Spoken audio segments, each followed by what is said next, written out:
गुरु महाराज सपना दिए कि तुम जाके साहिब बाबा से मांगना, जो कहेंगे उसी से तुम ठीक हो जाओगे।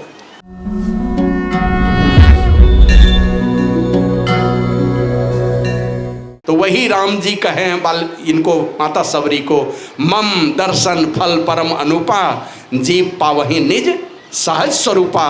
ए सबरी, मेरे दर्शन का सबसे बड़ा फल यही है कि जीव अपने आत्मस्वरूप को पा लेता है। हमने आत्मस्वरूप को पा लिया जिस दिन, सारी इंद्रियों के हुकूमत से बाहर निकल गए, वही परमात्मा का स्वरूप है। जो आपका स्वरूप है वही परमात्मा का स्वरूप है, दोनों में कोई अंतर नहीं है। तो उसके लिए जतन है। हमारे गुरु महाराज कहते हैं, घट तम प्रकाश व शब्द पट त्रय, जीव पर है छा रहे, कर दृष्टि अरु ध्वनि योग साधन, ये हटाना चाहिए, इनके हटे माया हटेगी, प्रभु से होगी एकता, फिर द्वैतता नहीं कुछ रहेगी, असमन दृढ़ चाहिए। द्वैत भाव मिट जाएगा, तीनों पर्दे हट गए। घट तम प्रकाश व शब्द पट त्रय, ये त्रय पट हैं, अंधकार प्रकाश और शब्द का, ये तीनों हट गया। कैसे हटेगा? तो कहते कर दृष्टि और ध्वनि योग साधन, दृष्टि साधन करोगे और ध्वनि योग का साधन करोगे, नाद अनुसंधान का अभ्यास करोगे, तो ये ज्योति और शब्द दोनों परमात्मा का हाथ है, दोनों, इन दोनों हाथों को पकड़ करके तुम परमात्मा तक पहुंच सकते हो। और ये काम करके तीनों पर्दे हटेंगे तो प्रभु से होगी एकता, प्रभु से एकता हो जाएगी। जैसे बार बार हम उदाहरण देते, ये छत है, इस छत को हटा दीजिए तो क्या होगा? इसके ऊपर का आकाश और अंदर का आकाश दोनों एक ही है, खाली वो बीच में पर्दा पड़ गया है। तो अपने ऊपर भी तीन पर्दे पड़े हैं, तीनों पर्दे को हटा दीजिए। अभी सुने न भजन बाबा साहिब स्वामी जी महाराज का, धर्म प्रेम यो उठो, ऐ सत्संग यो जागो, है मिटाना जीव का योनि में आना जाना। उठाओ अपने आप को, अपने जिस जगह पर हो वहाँ से ऊपर उठाओ। जीव योनि में आना जाना अगर बचना चाहते हो तो अपने आप को यहाँ से ऊपर उठा लो, मन अंधकार मंडल से ऊपर उठाओ। जीव पर तीन पर्दा है छाया, उसको साधन से जो न हटाया, उसने पाया जो धन, देव दुर्लभ ये तन है गवाना। और जिसने अंतर के तम को हटाया, ज्योति टप सार धुन में समाया, उसका जीवन सफल, पाया नर्तन का फल। वही मोक्ष का फल पाता है, नर्तन का फल यही है, मुक्ति पा लेना। तो ये हमारे गुरु प्रभु ने सिखा दिया। हम परमात्मा का भजन करेंगे। आए थे इस संसार में मुट्ठी बांध के, चले दुनिया से खाली हाथ, लेकिन आए थे तो मनुष्य का शरीर लेकर के, आज जाने लगे कहाँ? तो हमारे खानदान के लोगों ने पिंडदान करा दिया, पितर मिलन करा दिया, मन भूत प्रेत बन करके चले गए। आए थे आदमी बन के, अब कहते हैं लोग खाली हाथ आया था और खाली हाथ चला गया। हाँ भाई, खाली हाथ तो आए थे, लेकिन आदमी का शरीर पूंजी लेके आए थे, और जा रहे हैं दुनिया से खाली हाथ, मूल पूंजी ही गंवा के जा रहे हैं, मनुष्य का शरीर ही चला गया। अरे कल थे बीडीओ, आज चपरासी बनने लायक भी नहीं रह गए। कल तक थे एसपी, आज होमगार्ड का भी जवान नहीं रह गए। माना कुत्ता गधा भेड़ बकरी की जो नीम चले गए, तो मूल पूंजी ही खो गई। तो इसलिए हम लोगों को गुरु प्रभु ने सिखाया करना क्या है, तो हम उन महापुरुषों के पास जा कर के मांगेंगे। मांगना यही है कि मनुष्य शरीर, मनुष्य जीवन हमारा सफल हो जावे, और मनुष्य जीवन सफल हो, हम आपके आत्मस्वरूप को प्राप्त, अपने आप के आत्मस्वरूप को प्राप्त करके सदा सदा के लिए उस परमात्मा में मिलकर एक हो जाए। यही चाहना सारे महापुरुष इस दुनिया में आकर के करते, और यही चाहना करते हुए उनके जीवन में, महर्षि वेद व्यास के जीवन में वो दिन आया, पराशर मुनि के सुपुत्र बनकर के इस संसार में आए, साधु संतों की संगति मिली, और क्या कहते हैं, वो मछुआरिन के पेट से पैदा होकर के साधु संतों की संगति करके साधन करके इस दशा को वो प्राप्त हुए हैं। और इसीलिए उनकी जयंती हम लोग इस संसार में मनाते हैं, और उनकी जयंती के अवसर पर अपने अपने महापुरुषों का गुणगान करते हैं, उनकी पूजा अर्चना करते हैं। और उनकी पूजा अर्चना करना तब संभव हुआ जब उनके आदेश और उपदेश के घेरे में अपने आप को हम रखें।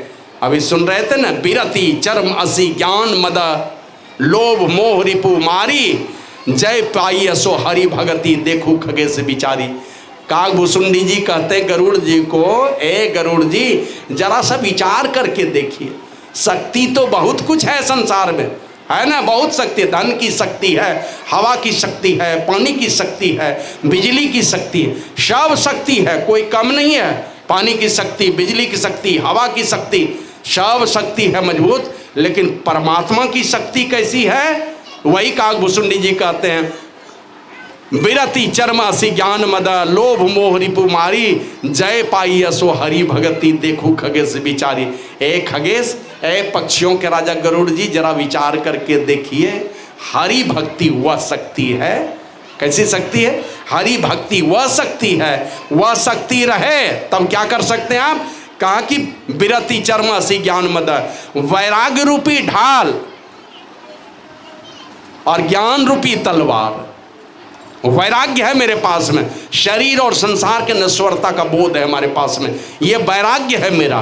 और ज्ञान है मेरे पास में। ज्ञान क्या है? बिना परमात्मा के भजन का हमारी जीवन नैया पार नहीं हो सकती है। परमात्मा के भजन के लिए परमात्मा के स्वरूप को हमने सीखा है महापुरुषों के चरणों में रह करके। हमारे गुरु महाराज लिखते हैं,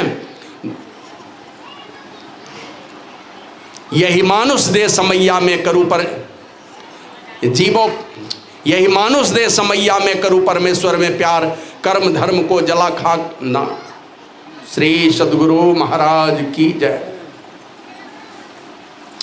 ये गुरुगम से सुषमन में बैठ के अंतर पदधारी और ब्रह्म ज्योति ब्रह्मनाथ धार धरी हो सबसे न्यारी, द्वैत पार तन मन बुद्धि पारा, ज्ञान होए सारी, मैं ही सोपितु चिन्ह में आवे दुख टरे भारी। हमारे भारी दुख टलेंगे कैसे? परमात्मा की पहचान हो जाएगी तब। परमात्मा की पहचान कैसे होगी? का ब्रह्म ज्योति और ब्रह्मनाथ का सहारा लेकर के आगे बढ़ेंगे तब तो द्वैत पार हो जाएंगे, विविधता से भरे हुए संसार से पार होंगे। हम और परमात्मा दोनों एकम एक हो जाएंगे तो द्वैत पार और तन मन बुद्धि पारा। तन के पार, बुद्ध मन के पार, बुद्धि के पार। न मन से विचार सकते हैं उस परमात्मा के विषय में, न बुद्धि से विचार सकते हैं, चिंतन कर सकते हैं, निर्णय ले सकते हैं उस परमात्मा के विषय में। का मन और बुद्धि जब काम करना बंद कर देगा, मैंने सारी इंद्रियों के हुकूमत से बाहर होकर के जब खुद हम जो चीज़ देखेंगे वही परमात्मा होगा। यही वाल्मीकि मुनि कहे राम जी को, राम स्वरूप तुम्हार वचन अगोचर, बुद्धि पर अविगत अकथ अपार, नेति नेति नित निगम का। हे राम जी, तुम्हारा जो वास्तविक स्वरूप है वेद कहता है कि अंत नहीं, अंत नहीं, अंत नहीं। वचन के परे हो, इंद्रियों के पकड़ में आने वाले नहीं हो। यही बात जमराज से पूछा था नचिकेता ने, तो ये नचिकेता को जमराज ने उपदेश दिया। कहते हैं भिद्यते हृदय ग्रंथि छिद्यंते सर्व संशया, छियंते चास्य कर्माणि तस्मिन् दृष्टे परावरे। कहा उस परे से परे परमात्मा को देखने के लिए हृदय की ग्रंथि खोलनी पड़ेगी। जड़ और चेतन की ग्रंथि खोल लोगे, आत्मा अनात्म दोनों को पृथक पृथक करके देख लोगे, सारे कर्म बंधन नष्ट हो जाएंगे, तब तुम उस परमात्मा को देख पाओगे। और जिस दिन परमात्मा का साक्षात करोगे, पूर्णतया जड़ चेतन की ग्रंथि खुल जाएगी। और इस अवस्था में जो पहुंच जाते हैं वे संत होते हैं। मन संत ही खोल सकते हैं जड़ चेतन की ग्रंथि को। मन संतत्व अवस्था को प्राप्त करेंगे तब हम जड़ चेतन की ग्रंथि को खोलेंगे। जड़ चेतन की ग्रंथि खुलेगी, कर्म बंधन का नाश हो जाएगा और सारे संशयों का नाश हो जाएगा। जड़ अलग हो जाएगा। अरे आँख पर आप कोई भी तरह का चश्मा लगा लीजिए, आँख को औकात है कि चश्मा के बलबूते से बाहर हो जाए। चश्मा कह रहा है कि हरे रंग का है, आपको वही देखना पड़ेगा। आंख का ताकत, वहाँ का आंख की ताकत काम नहीं करती है। चश्मा कह देगा हरे रंग का सामान है, मन हमारा मान लेता हरा ही होगा। चश्मा अपनी मर्जी का होता है। उसी प्रकार इस आत्मा के साथ में ये जो 14 इंद्रियों का समागम है, 14 इंद्रियों का संगम है। इंद्रियां जैसा जैसा भी रूप दिखाती है वैसा वैसा रूप को ग्रहण करती है, उसी चीज़ को हम लोग समझ पाते हैं। इन सारी इंद्रियों की हुकूमत से जब हम बाहर हो जाएंगे, उस समय जो साक्षात्कार होगा वही परमात्मा का दर्शन है, वही परमात्मा की अवस्था है। तो ये अवस्था वही प्राप्त कर सकेंगे जिसके जड़ चेतन की ग्रंथि खुल गई, कर्म बंधन का नाश हो गया, सारे संशय छिन्न हो गए। सारे संशय छिन्न होंगे, परमात्मा का वास्तविक स्वरूप का पता चलेगा। तो इस अवस्था में जब पहुँचेंगे तब यही जमराज सिखाते हैं कि ये जब कर्म बंधन नष्ट हो जाएगा, सारे संशय छिन्न हो जाएंगे, जड़ चेतन की ग्रंथि खुल जाएगी, परमात्मा का साक्षात्कार होगा। और जिस दिन परमात्मा का साक्षात्कार हो गया, उसी दिन तुम संतत्व अवस्था में पहुँचे। यही बाबा साहिब स्वामी जी महाराज कहते हैं, संत वेद से होत नहीं, नहीं कथे बहु ज्ञान, ना मठ के अधिपति बने, ना तीरथ किए स्नान। वेद से कोई संत नहीं होता। संत वेद से होत नहीं, नहीं कथे बहु ज्ञान, बहुत प्रकार का ज्ञान कहने से भी संत नहीं होता। और ना मठ के अधिपति बने, कोई मठ का अधिपति मन मालिक बना हुआ, बड़ा मठ का मालिक है तो संत हो गया, ऐसा नहीं है। मठ का मालिक बनने से संत नहीं हो जाता। ना मठ के अधिपति बने, ना तीर्थ किए स्नान, बहुत बहुत तीर्थों में स्नान करता तो संत हो गया, ऐसा नहीं। संत हुए सब देश में और हुए सब बेश, पढ़वा अनपढ़वा हुए रंकहू हुए नरेश। संत सब देश में हुए, सब बेश में हुए, पढ़वा भी हुए और अनपढ़ हुआ भी हुए। मतलब एकदम एक अक्षर नहीं जानता तो भी संत हुए, अक्षर जानने वाला भी हुआ, निरक्षर आदमी भी हुआ है, अनपढ़ आदमी भी हुआ है संत। संत हुए सब देश में और हुए सब बेश, पढ़वा अनपढ़वा हुए रंकहू हुए नरेश। रंक भी हुए हैं संत और राजा भी हुए हैं संत, दोनों। राजा भी संत बने हैं, भिखारी भी, प्रजा भी संत बने हैं, सब बनते हैं। जो हृदय की ग्रंथि को खोलेगा, जड़ चेतन की गांठ को खोल लेगा, सारे संशयों का नाश होगा, वो परमात्मा का साक्षात्कार करेगा। और नहीं तो राम जी कहते हैं, गो गोचर जहाँ लगी मन जाई, सो सब माया जाने हो भाई। इंद्रियों के भरोसे रहोगे तो सारी इंद्रियां जहाँ तक देखे सुने सोचे विचारे, वो परमात्मा नहीं है, वो माया है। ये राम जी ने कहा है लक्ष्मण को, जो भी देखोगे सुनोगे परमात्मा नहीं, वो माया का ही दर्शन कर पाओगे। यहाँ तक कि कृष्ण भगवान ने विराट रूप का दर्शन कराया ना महर्षि वेदव्यास को, ये देवर्षि नारद को विराट रूप का दर्शन कराया और कहते हैं ये भी मेरा असली रूप नहीं, ये भी मेरी माया है। गुरु महाराज लिखते हैं, देख रहे हैं यहाँ पर, ये देखिए, नर आकृति माया रूप, देव आकृति माया रूप, विराट आकृति माया रूप। नर रूप में देखोगे माया देखोगे, देवता के रूप में देखोगे माया देखोगे, विराट रूप भी भगवान दिखा देगा तो वो भी माया ही माया है।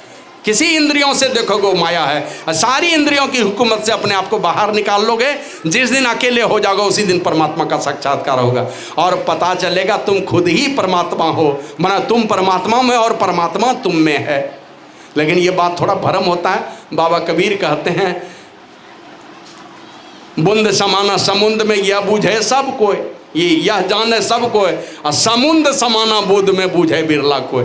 माना समुद्र में बूंद है ये तो बात समझ में आती है, लेकिन बूंद में समुद्र समाया हुआ है ये कोई कोई बिरला बूझता है। माना इसी जीवात्मा में परमात्मा समाये हुए हैं। कारण क्या है, बस 3 पर्दे पड़ गए, बस इसी के चक्कर में पड़ गए, सारी इंद्रियों के हुकूमत में पड़ करके इंद्रियां जो जो ज्ञान कराती है बस वही समझ लिए, अपने मूल स्वरूप को हम जान नहीं पाते। इसीलिए हमें दरिद्री आई है, ये लाचारी और बेबसी हमारे जीवन में आई है। तो ये संत महात्मा ये युक्ति बतलाते हैं, और संत महात्मा युक्ति बतला करके परमात्मा की भक्ति करके, तब वो परमात्मा की भक्ति करके सारे संशयों को छिन्न करके, सारे कर्म बंधनों को काट करके उस परमपिता परमात्मा को प्राप्त करके वो संतत्व दशा में अवस्थित होते हैं। बाबा साईं स्वामी जी महाराज कहते हैं, संत हुए सब देश में और हुए सब बेश, पढ़वा अनपढ़वा हुए रंकहू हुए नरेश। मतलब प्रजा में भी हुआ, भिखारी में भी और राजा में संत हुए हैं। विषय वासना है नहीं, दुख का हुआ अंत, 84 चक्कर मिटा ताको कहिए संत। मुक्ति पद सबसे बड़ा, उससे बड़ा न कोई, और उस पद से जो जा मिले संत का आवे सो।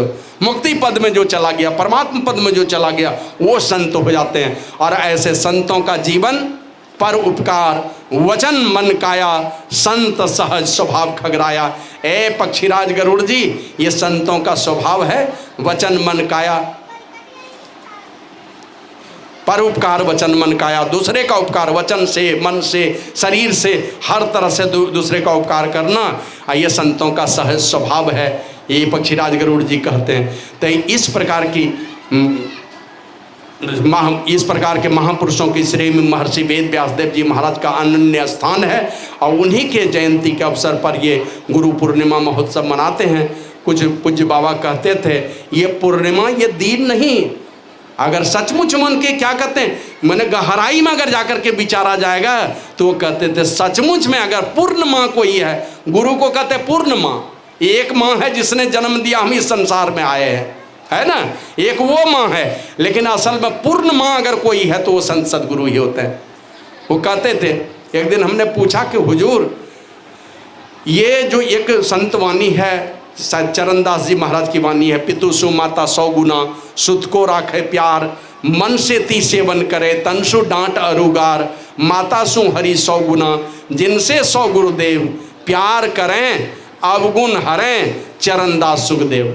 हम कहे गुरुदेव ये चरणदास और सुखदेव ये दोनों तो तालमेल बैठने वाला शब्द नहीं है, क्योंकि शब्द ये सुखदेव मुनि जो है ना, सुखदेव मुनि तो आज से लगभग 5000 वर्ष पहले आए हैं। सुखदेव मुनि माने क्या कहते हैं, कलयुग की जब शुरुआत हो रही थी उस समय आए हैं सुखदेव मुनि।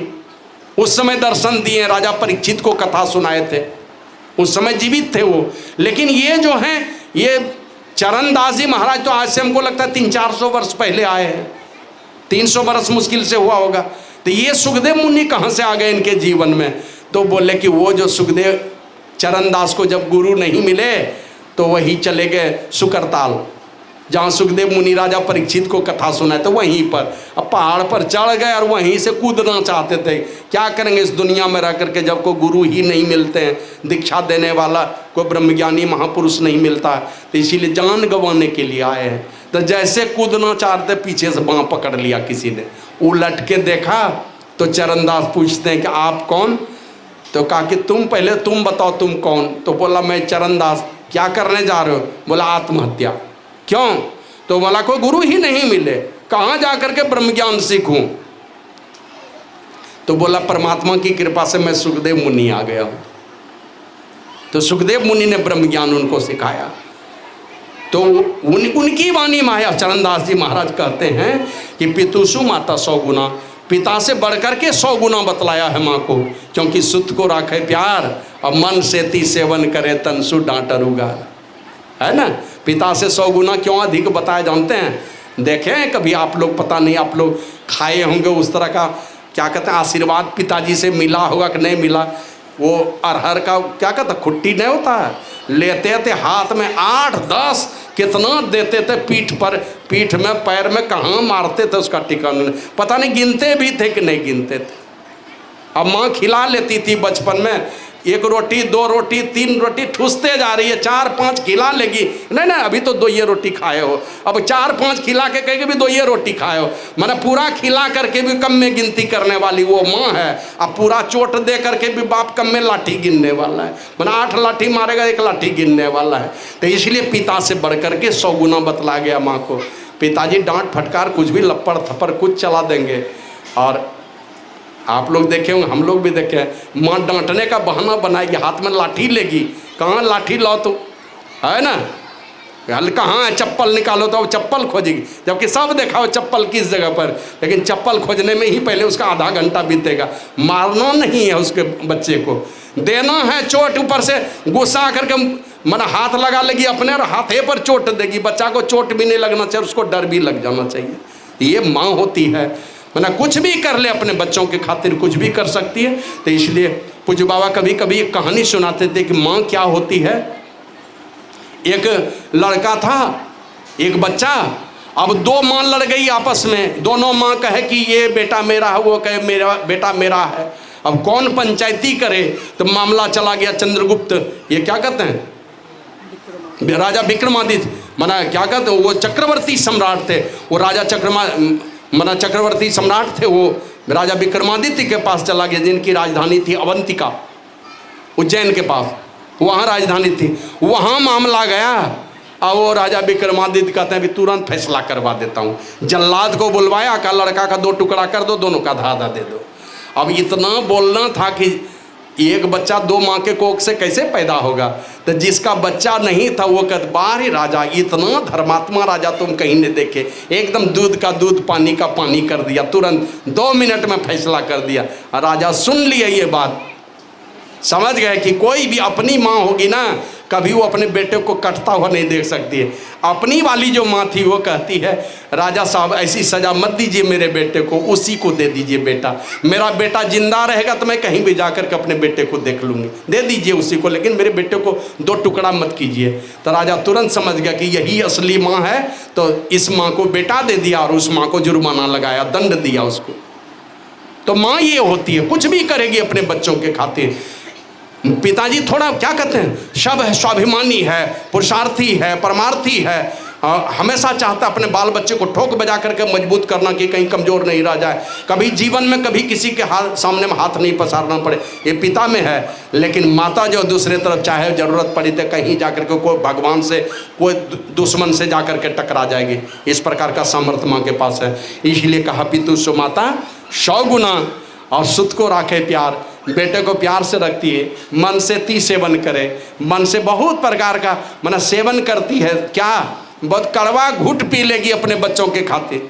कहिए न तुम अपने बच्चे ये 6 महीना तक तुमको रोज दिन क्या कहते हैं, तुम्हारा बच्चा एकदम बड़ा ही ज्ञानी हो जाएगा। माँ को कह दिए तुमको ये हरसिंगार का पत्ता रोज क्या कहते हैं 1-1 पौवा तुमको खाना पड़ेगा भुजिया बना करके, या नीम का पत्ता, मेरा बच्चा ज्ञानी हो जाएगा ना। कर लेगी वो, बाप भले करे चाहे नहीं करे, लेकिन माँ कर लेगी वो, क्योंकि उसको पता है कि हमारे बच्चे के अंदर में बढ़िया ये ज्ञान भरेगा, हमारे कीर्ति का डंका बजेगा, दुनिया में यही जानेगा किसी का बेटा है, तो कुछ भी कर लेगी। भले ही तन सु डांट रुगार, तन से भले डांट देगी, एक थप्पड़ लगा देगी, गाली दे देगी। और आप तो देखेंगे माँ को एक मुक्का दे लेगी, एक थप्पड़ लगा लेगी, अब बच्चा रोएगा इधर, माँ रोएगी इधर, मार भी लेगी और अपने भी रोएगी वो। इस प्रकार का दिल होता है। तो पिता से 100 गुना बढ़ करके माँ को कहा। अब माता सु हरि 100 गुना, माँ से भी बढ़ करके 100 गुना परमात्मा को कहा, क्योंकि माँ में शक्ति होती तो बहुत माँ है जो निसंतान क्यों है, संतान ही नहीं है उनको। इसका मतलब है पूज्य बाबा कहते थे मन का मन माँ के गर्भ में अन्न पच जाता है, और उसी माँ के कोख में 9 महीना हम रहे तो हम क्यों नहीं पच गए, हम भी पच गए होते। जब टन का टन अनाज पच जाता है तो हम भी पच जाते। इसका मतलब कोई न कोई रक्षा करने वाला है। और हम लोग कल पीयूष जी का भजन सुन रहे थे, झीनी झीनी बिनी चदरिया, काहे के ताना काहे के भरनी, कौन तार से बिनी चदरिया, तईड़ा पिंगला ताना भरनी, असुसमन तार से बिनी चदरिया। और इसको सीने में कितना दिन, साईं को सियत मांस 10 लागे, 10 महीना सीने में लगता है। परमात्मा है वहाँ रक्षा करने वाला, माँ के कोख में बैठ करके एकदम सुडौल सा शरीर बनाता है। भले ही दुख में रखता है, लेकिन सुडौल शरीर आदमी का बना करके संसार में भेज देता है। तो वो परमात्मा है रक्षा करने वाले। हम लोग जब सोते हैं कौन पहरेदारी करता है, अकेले में चुपचाप सोए रहते हैं।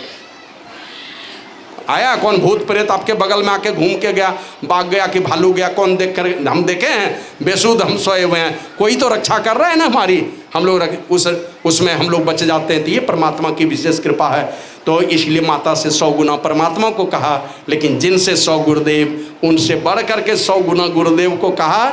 उसमें कारण बताया, माता पिता संसार के लोगों का प्रेम ही संसार के लिए होता है। संसार भर सुख से रहिए ही चिंता है, लेकिन संसार के बाद की चिंता किन्हीं को है, वो संत सद्गुरु होते हैं। और खाली चिंता ही नहीं होती है, वो जतन भी करते हैं, उसके लिए मेहनत भी करते हैं, चाहे जो करना पड़े वो करेगा। ये परलोक कहीं नहीं बिगड़ जाए हमारे शिष्य का कहीं, तो बार बार आपके चलते वो खुद दुखी रहते। सुबह हमने बतलाया ना, बार बार गिड़गिड़ाया विकास, रामकृष्ण परमहंस का भांजा, हमें दीक्षा दे दीजिए, नहीं देना चाहते थे। अंतिम का चल कोई बात नहीं, चल दे देते हैं, और दे दिया। परिणाम हुआ कि रामकृष्ण परमहंस को ही कैंसर हो गया। पूछा कि गुरुदेव ये क्या हो गया, ऐसा कैंसर क्यों हुआ, जब किसी अनेक जन्मों से विशुद्ध जीवन रहा है, पवित्र जीवन रहा है, तो कैंसर क्यों हो गया? कब मेरा एक भांजा विकास है ना, बड़ा ही पापी दुराचारी है, उसी को हम दीक्षा दे दिए, उसका पाप हमको ढोना पड़ रहा है। उनकी अपनी मर्जी है। यही गुरु महाराज के समय की बात, मुंबई से शायद जाना, मुंबई एक कलकत्ता से जाना था, जालंधर जाना था, अखिल भारतीय कोई सत्संग था, वहीं जाना था। टिकट बन गया, पहले तो उतनी रेलगाड़ी भी नहीं थी, बहुत कम गाड़ियां चलती थी।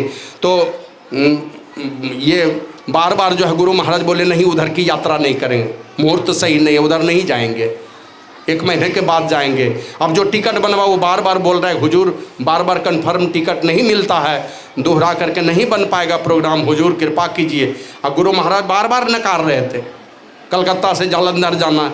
यही नैनी के पास गाड़ी गई है, एक महात्मा शायद मोती बाबा, बूढ़े मोती बाबा, वो थे दूसरे डब्बे में, वहाँ से उठा के गुरु महाराज गर्दन पकड़ करके चल उस डब्बे में, और उस डब्बे से उठा करके इस डब्बे में लेकर के चले आए। लेकिन जाने के पहले क्या बोले थे जानते हैं? जो स्वर चले ताही पग दी जाए, और 1 टक्कर कालहू से ली जाए। चल जो स्वर चलता, जो श्वासा चलता, वही पग आगे बढ़ाइए। और ये सामर्थ्य आपके अंदर में का, फिर देखा जाए काल से भी एक टक्कर लिया जाएगा। जान रहे थे कि बड़ी दुर्घटना घटने वाली है, इसलिए गुरु महाराज नकार रहे थे। और वही नैनी स्टेशन के पास मालगाड़ी से टकरा गई वो सुपर फास्ट ट्रेन, सारा डब्बा चकनाचूर हुआ। गुरु महाराज जिस डब्बे में बैठे थे सब सुरक्षित बच गया। वो भी एक जो दूसरे डब्बे में था उनको भी अपने डब्बे में लेकर के चले आते, मतलब आगे पीछे सब डब्बा पिचक करके ठीक हो गया। और एक डब्बा यही बचा जिसमें गुरु महाराज बैठे हुए थे। तो उनकी अपनी मौज और मर्जी होती है, वो मौज में आकर के दे दिया दीक्षा किन्हीं को, और उनका दुख अपने जीवन में ले लेते हैं। सुबह बताए बाबा साहिब स्वामी जी महाराज के विषय में कि एक दिन इसी तरह सकरोहर में रहते थे। अब सकरोहर में रहते थे, एक लड़का विजय ठाकुर नाम का था, वो पार हुआ लंगड़ाते हुए, अब बढ़िया सत्संगी आदमी, और उसको देखा गुरु महाराज ने, लगा कि ये तो सत्संगी लड़का है, ये जवानी में ही लंगड़ा के चलने लगा। तो गुरु महाराज मन ही मन, ये साहिब स्वामी जी महाराज मन ही मन प्रार्थना करते हैं कि गुरु महाराज मैंने ये लड़का तो बड़ा क्या कहते हैं, मैंने निंदाई सपना देखने लगे।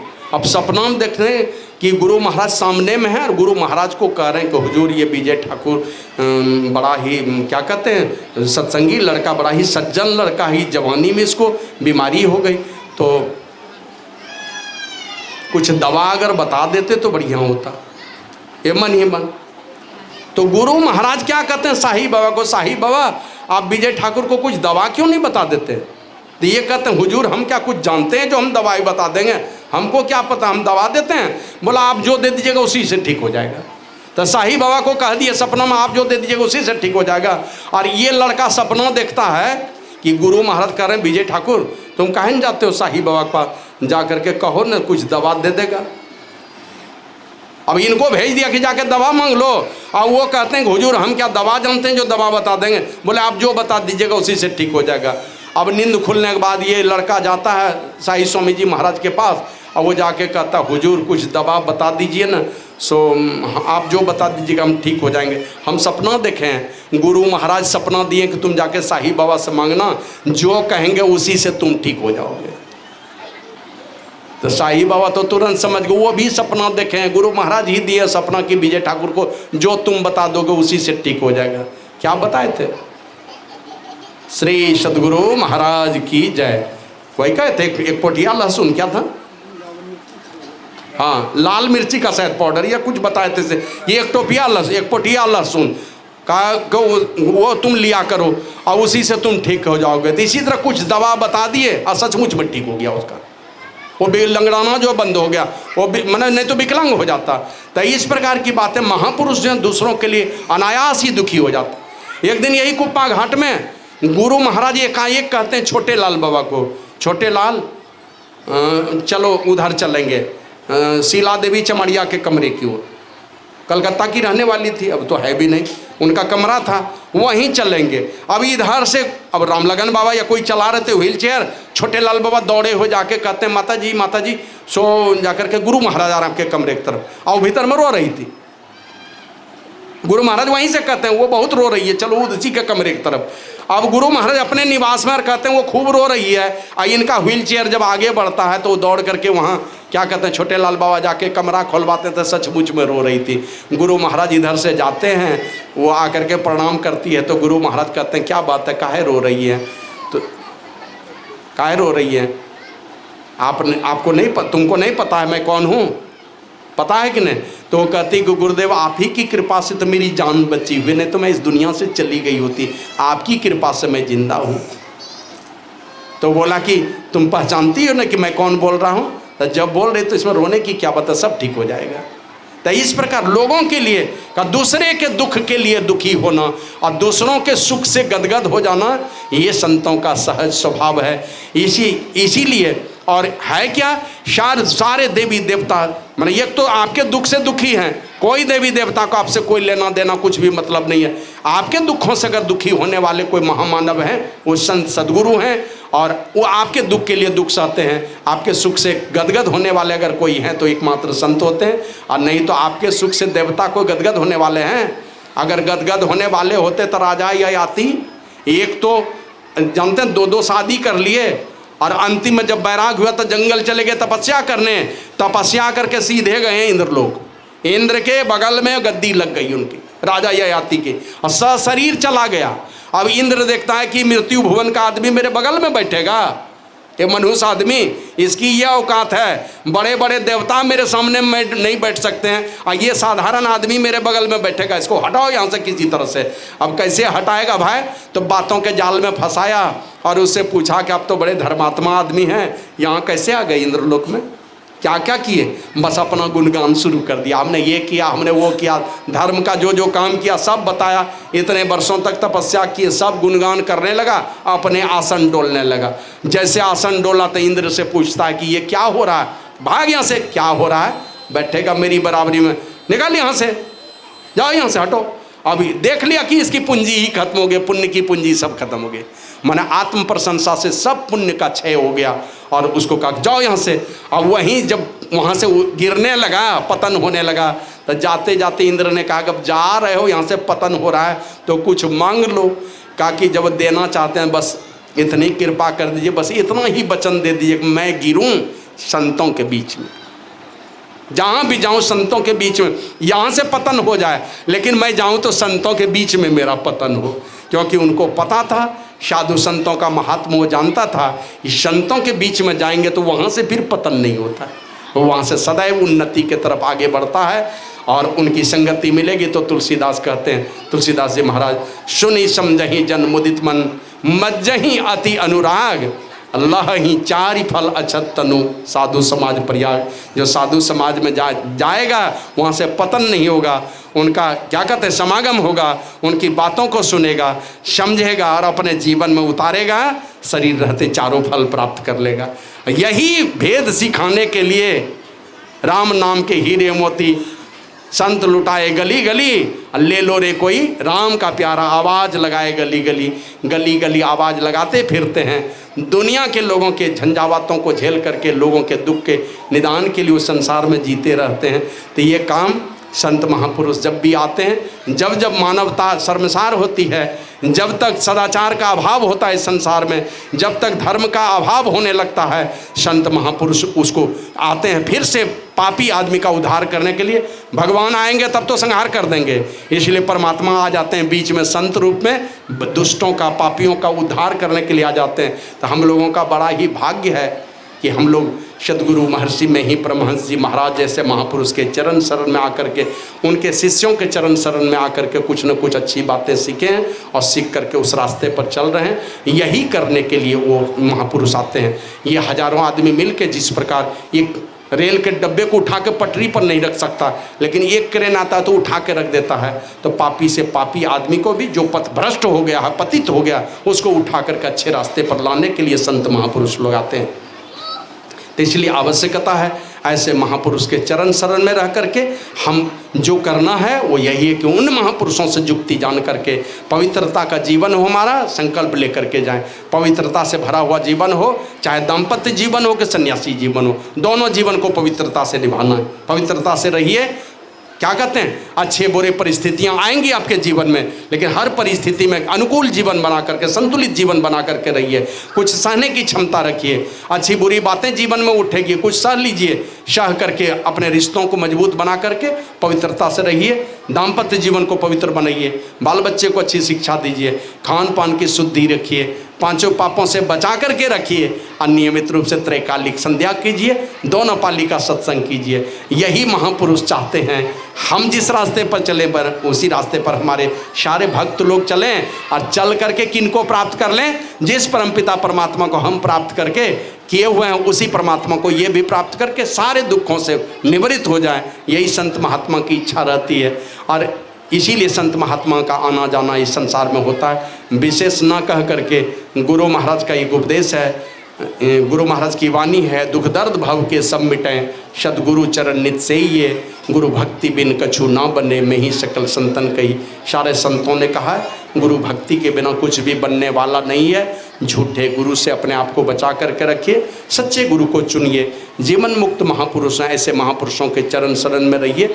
अतर्कवादी बकवादी, हम बहुत ज्ञान छांटने वाला, शास्त्र पढ़ाने वाला, इसका मतलब ये नहीं है कि साधना के पथ पर वो ऊपर उठे हुए हैं। जो साधना के मार्ग पर ऊपर उठे होते हैं, चरित्र के पक्के होते हैं, नियमित ध्यान साधन वाले होते हैं, अच्छे विचार वाले होते हैं, पांचों पापों से बचकर चलने वाले होते हैं, मन शुद्धाचारी होते हैं, ऐसे चरित्रवान साधु का प्रभाव आपके जीवन पर पड़ेगा।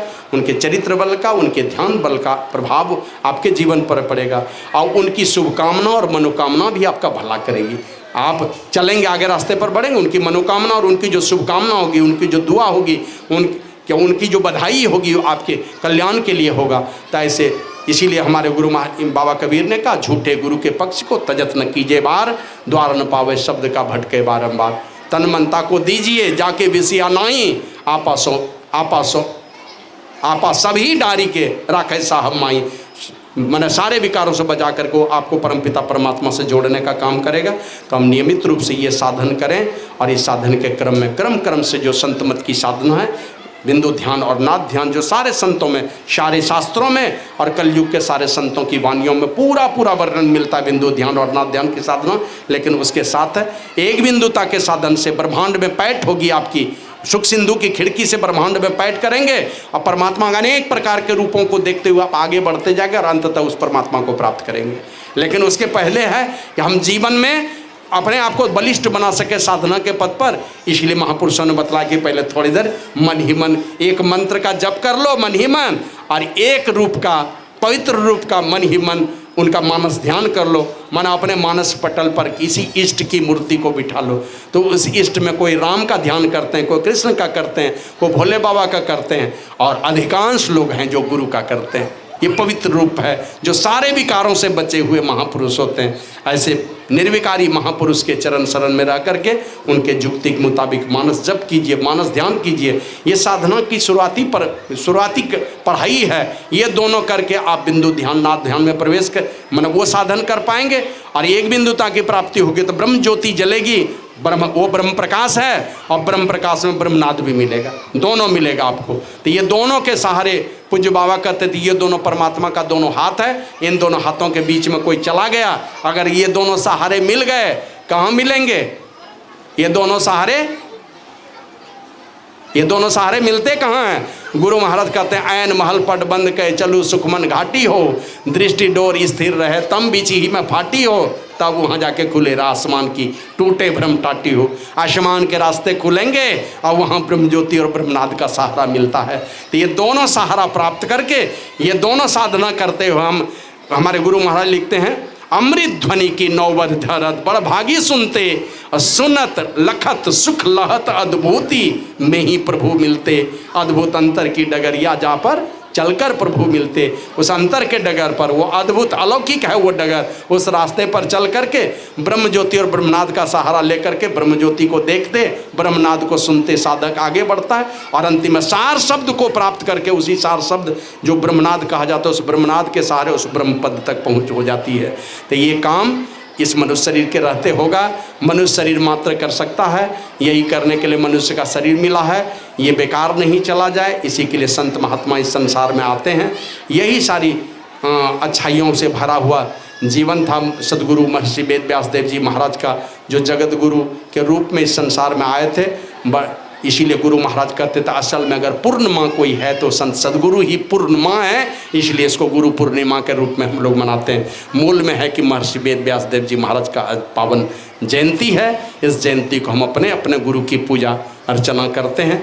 तो यही संदेश लेकर के कि कुछ न कुछ आज से आज मैंने हर पवित्र दिन में एक संकल्प के साथ कि हम आज के बाद, जैसे हम अपने जीवन की बात बतलाते हैं, 1 जनवरी निवासी को चाय छोड़े, जिस दिन ज्वाइन किए उस दिन तंबाकू छोड़े, खिला दिया एक साथी 7-8 महीना कहीं नहीं खिलाया, आदत पड़ गई तब रह नहीं सकते थे, एक डिब्बा गुल मुँह धोते थे। लेकिन जिस दिन नौकरी ज्वाइन किए तो सिगरेट छोड़े, चाय छोड़े, सिगरेट छोड़े, तंबाकू छोड़े, वो दोनों उसी दिन जिस दिन ज्वाइन किए। 1 जनवरी 89 से पान छोड़े, 1 जनवरी 90 से चाय छोड़े, 1 जनवरी 91 से लहसुन प्याज छोड़े। तो इस तरह कर्म कर्म से एकदम संकल्प के साथ इसको नहीं ग्रहण करना है तो नहीं करना है, इस रास्ते पर जाना है तो जाना है। इसी प्रकार संकल्प के साथ मन के धीरे धीरे सारे विकारों को धीरे धीरे छोड़ते चलिए, साधना की ओर बढ़ते जाएंगे, सारे विकार धीरे धीरे छूटते जाएंगे। एकाएक छूटेगा नहीं, वैचारिक रूप से छोड़िए, साधना करेंगे तो मूल रूप से छूट जाएगा वो।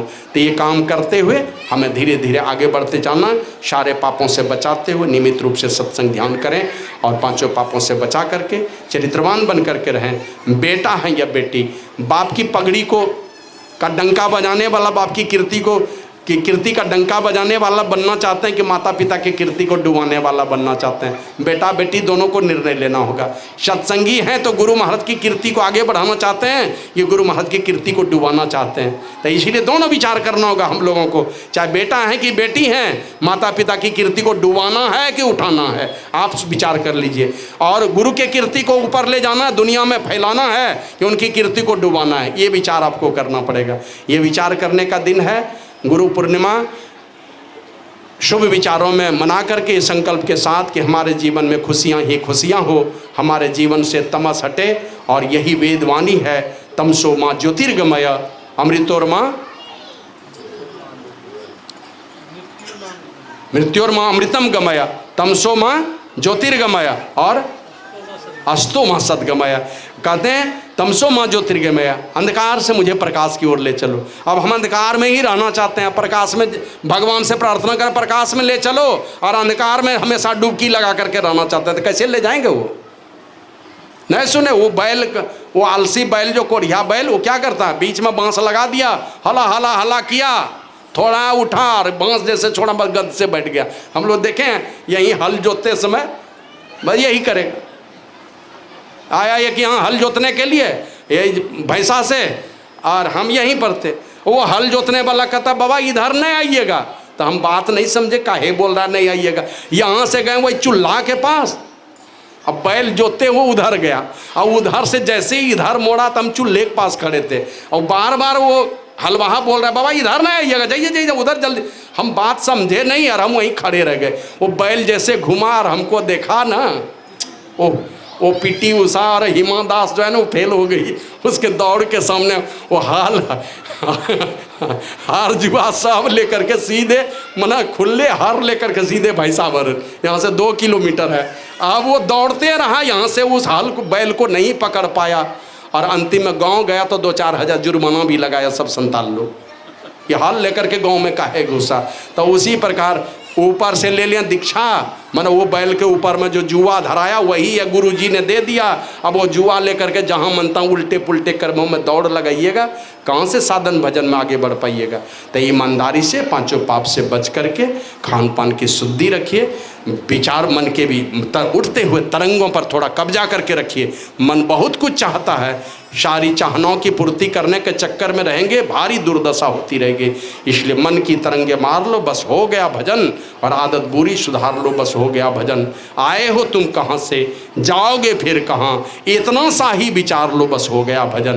तो ये सारी बातों को याद रख करके गुरु प्रभु को क्या कहते हैं, उनके सामने में हमेशा रखिए कि कोई नहीं है लेकिन हमारे गुरु प्रभु हमको देख रहे हैं, हमें टस से मस नहीं होना।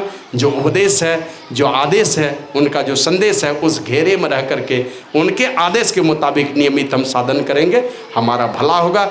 आज नहीं तो कल हमें निश्चित रूप से हमारा वो शुभ दिन सुहाना, हमारा सफ़र सुहाना होगा। आने वाला दिन, आने वाला जो मंजिल होगा, आने वाला जो कल का जो प्रभात होगा, सुख समृद्धि से भरा हुआ, दिव्यता से भरा हुआ सुंदर प्रभात हमारे लिए सारी खुशियाँ लेकर के आएगा। ये आशा भरोसा रख करके नियमित सत्संग करें, ध्यान करें, साधु संतों का सम्मान करें, जहाँ भी मिले प्रणाम कीजिए, नमस्कार कीजिए। कुछ कमी बेसी है तो क्या कीजिएगा, उस कमी बेसी की तरफ ज़्यादा दिमाग लगा करके। बहुत लोग हैं, बहुत तरह की कमी मिलेगी, ज़्यादा उस तरफ दिमाग लगाने से मन विकृत हो जाता है। उन सारे उल्टे पुल्टे बातों पर ज़्यादा ना ध्यान दे करके गुरु महाराज का जो आदेश है उस अच्छी बातों को अपने जीवन में समेट के रखिए। रोज़ शास्त्रों को पढ़िए, थोड़ा ध्यान कीजिए, जो साथी 2-4 मिले आपस में धर्म की चर्चा कीजिए, हमारा सनातन धर्म का रक्षा हो, कोई किसी की बुरी नज़र इस पर नहीं लगे, तो उसके लिए भी सतर्क रहना है। उसके लिए चाहे क्या कहते हैं, हमारे धर्म के साथ खिलवाड़ होगा तो फिर जो होगा देखा जाएगा, लाठी डंडा भाला तलवार बम गोला बारूद जो होगा वो देखा जाएगा, अपने धर्म की रक्षा के लिए है ना, मातृ रक्षा के लिए, गौ रक्षा के लिए, आत्मरक्षा के लिए, राष्ट्र रक्षा के लिए जो कुछ भी करना पड़ेगा। वो क्या कहते हैं, निठल्लू बन करके, पंगु बन करके नहीं रहना, उसकी भी सोच रखनी अपने अंदर में कि कोई भी हमारे धर्म के साथ, मेरी माँ बहन के साथ, हमारे देश के साथ, हमारे साथ, गौ माता के साथ कोई भी खिलवाड़ करेगा उसके लिए हम लोग हमेशा सतर्क रहेंगे। और खाली मुंह में सतर्क नहीं रहेंगे, एकदम दिल से सतर्क रहेंगे। कुछ भी होगा तो देखा जाएगा उस परिस्थिति में, लेकिन बाकी सरल बन कर रहिए संसार में। अपने धर्म की रक्षा, देश की रक्षा, अपने माता बहन की रक्षा और राष्ट्र रक्षा और अपनी आत्मरक्षा का संकल्प लेकर के नियमित सत्संग ध्यान से जोड़ करके अपने आप को रखिए, बढ़िया चरित्र से रहिए। आपका भला, आपके बाल बच्चे का भला, सारे संसार का भला होगा आपके माध्यम से। और ऐसे ही माता पिता की आवश्यकता, ऐसे ही पवित्र संतान की आवश्यकता भारत माता को है। ऐसे ही संतान से हम विश्व गुरु की कामना कर सकते हैं। अब बाकी हम लोग क्या कहते हैं, धर्म के नाम पर नौटंकी करके, आडंबर करके हम धर्म की स्थापना नहीं कर सकते। तो इस प्रकार का बेटा बेटी बन के रहिए संसार में, सबका भला हो। बहुत बहुत साधुवाद, बहुत बहुत आशीष गुरु प्रभु से आपके सुखद, समृद्ध और सुख शांति से भरे आपके जीवन की, दिव्य जीवन की कामना मैं गुरु प्रभु से करता हूँ। सबका भला हो। जो भी साधु महात्मा सब अच्छे रास्ते पर चलें, महानता के शिखर पर पहुँचें, क्योंकि सब साधु महात्मा ये बड़े अपने गुरु महाराज के प्रतिनिधि हैं, परमात्मा के प्रतिनिधि हैं। साधु महात्मा भी कदम कभी डगमगाए नहीं। हमारा भी कदम पवित्रता से आगे बढ़ते रहे और सबका मन सत्संग ध्यान में लगे, बढ़िया चरित्र से गुजरे। ये मैं गुरु प्रभु से प्रार्थना करते हुए अपनी वाणी को विराम देता हूँ। बोलिए प्रेम से श्री सद्गुरु महाराज की जय। जगत गुरु महर्षि वेद व्यास देव जी महाराज की जय। सज्जनों, और ये अब आरती होगी, लेकिन आरती के पहले गुरु कीर्तन होगा, फिर आरती होगी।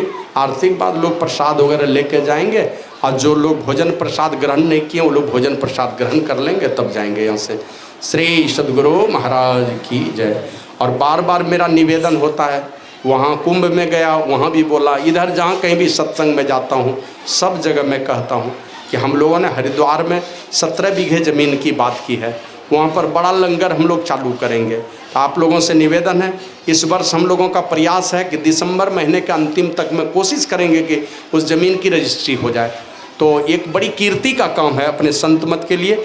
छोटे बहुत सारे महात्मा हैं, बहुत प्रतिष्ठा है संसार में, लेकिन संत मत में वो ऐसे महात्मा नहीं है जो बड़ा काम का बीड़ा उठाए। अभी देखते कुंभ में कैंप लगा, हमारे संस्था का अखिल भारतीय हुआ दूसरे महात्मा के कैंप में। हमारे संत मत के अखिल भारतीय के लिए कम से कम 50 बीघा जमीन चाहिए, और वहाँ दूसरे महात्मा के कैंप में अखिल भारतीय हो गया, वो मासिक सत्संग भी नहीं हुआ। तो ये हमारे स्वाभिमान के खिलाफ बात हुई। जब मेरे जैसे साधारण महात्मा को वहाँ पर प्लॉट मिल सकता है, पूरी महासभा लगेगी तो प्लॉट नहीं मिलेगा। तो ईमानदारी से कभी प्रयास नहीं हुआ कि हमको बड़ा सा प्लॉट मिले, हम अपने संस्था, अपने गुरु महाराज की कीर्ति का डंका बजाएं वहाँ पर। वो तो थोड़ा सा प्लॉट हमें मिला था लगभग 50,000 स्क्वायर फीट का, तो उसमें लगभग 40-42 दिनों तक मेरा कैंप वहाँ पर लगा हुआ रहा। कुछ कमी बेसी भी हुई होगी सेवा में, वो अलग बात है, उसके लिए मैं खुद ही क्षमा प्रार्थी हूँ अगर किन्हीं से कुछ कमी हुई होगी। लेकिन हमारा प्रयास यही रहा कि लोग जो भी आएँ वहाँ पर रहने खाने भंडारे की सारी व्यवस्था बढ़िया हो, और लोग वहाँ थोड़े दिन समय तक ही रहें, लेकिन वहाँ विशेष तकलीफ़ नहीं उठाना पड़ी, ये हमारा भाव रहा था। और मिला जुला करके बढ़िया ही रहा, जो गए होंगे उनको पता होगा। तो हम लोग, हमारी इच्छा है कि हरिद्वार में एक बड़ा लंगर वहाँ पर चालू हो, वृद्ध आश्रम वहाँ पर खुल जाए। जो बड़े बूढ़े लोग हैं जिनको जगह नहीं मिलती है कहीं रहने के, तो हम लोग वहाँ व्यवस्था करें, तीर्थ में जाकर लोग रहेंगे। ये आश्रम भी आगे विस्तार रूप लेगा। केवल हरिद्वार के चलते हम लोग रुके हुए नहीं, तो इसमें काम धाम आगे बढ़ा होता। वहाँ चाहिए 2.5 करोड़ से ज़्यादा रुपया केवल ज़मीन खरीदने में। तो इसलिए आप लोगों से निवेदन होगा कि इस हरिद्वार वाले ज़मीन में जो कोई भी, हमारा कोई विशेष प्रेशर नहीं है, आप लोग अपना सामर्थ्य देख करके उसमें बढ़ चढ़ करके सहयोग कीजिए। ये आप लोगों से मेरा निवेदन है। जो दान दिए हैं हम उसको सब जगह क्या कहते हैं, सब जगह प्रकट नहीं कर सकते हैं, सबको नहीं बता सकते हैं। नहीं इसलिए बता सकते हैं कि हम अगर बता देंगे कि फलाने के पास इतना सहयोग में मिला है, तो दूसरे महात्मा फिर उनके पास पहुंचेंगे, हमको भी इतना ही दीजिए। तो इसलिए हम सब जगह घोषणा नहीं कर पाते हैं। सब है हमारा, वो ट्रस्ट के अकाउंट में जमा है, कोई हाथ में नहीं है। कुछ हाथ में भी है तो वो हिसाब में है। हाथ में तो बाहर है नहीं, लेकिन जो भी हाथ में है तो हिसाब में है, सब ट्रस्ट के अकाउंट में सारा पैसा है। तो आप लोगों से निवेदन है, उसमें आप अपनी योग्यता और सामर्थ्य के मुताबिक जो है ना, ट्रस्ट का अकाउंट नंबर ले लीजिए, उसमें डाल दीजिए और डाल करके स्क्रीनशॉट हमें भेज दीजिएगा, तो हम आपको रसीद काट के भिजवा देंगे। यही आप लोगों से निवेदन है। उसमें यही निवेदन किए थे कि हाँ, यूट्यूब पर जो प्रवचन सुनते होंगे तो आप देखिए नीचे में वो स्कैनर दिया हुआ है ट्रस्ट का, और अकाउंट नंबर है, 2 बैंक का अकाउंट है, उसमें डाला हुआ है। यूट्यूब पर नीचे देखिएगा पतली रेखा में वो जो हमेशा ब्रेकिंग में देते रहता है, वो आप देख सकते हैं, उसमें नंबर दिया हुआ। लेकिन जो भी डालिएगा तो हमें स्क्रीनशॉट और अपना नाम पता भेज दीजिएगा, तो आपका नाम वहाँ लिखा जाएगा, नहीं तो गुप्त दान में लिखा जाएगा, हम जान भी नहीं पाएंगे कि किसने दिया। तो मेरी जानकारी में आना चाहिए। तो आप लोगों से निवेदन है, बढ़ चढ़ करके उसमें आप लोग सहयोग कीजिए। ये बड़ी कीर्ति का काम है।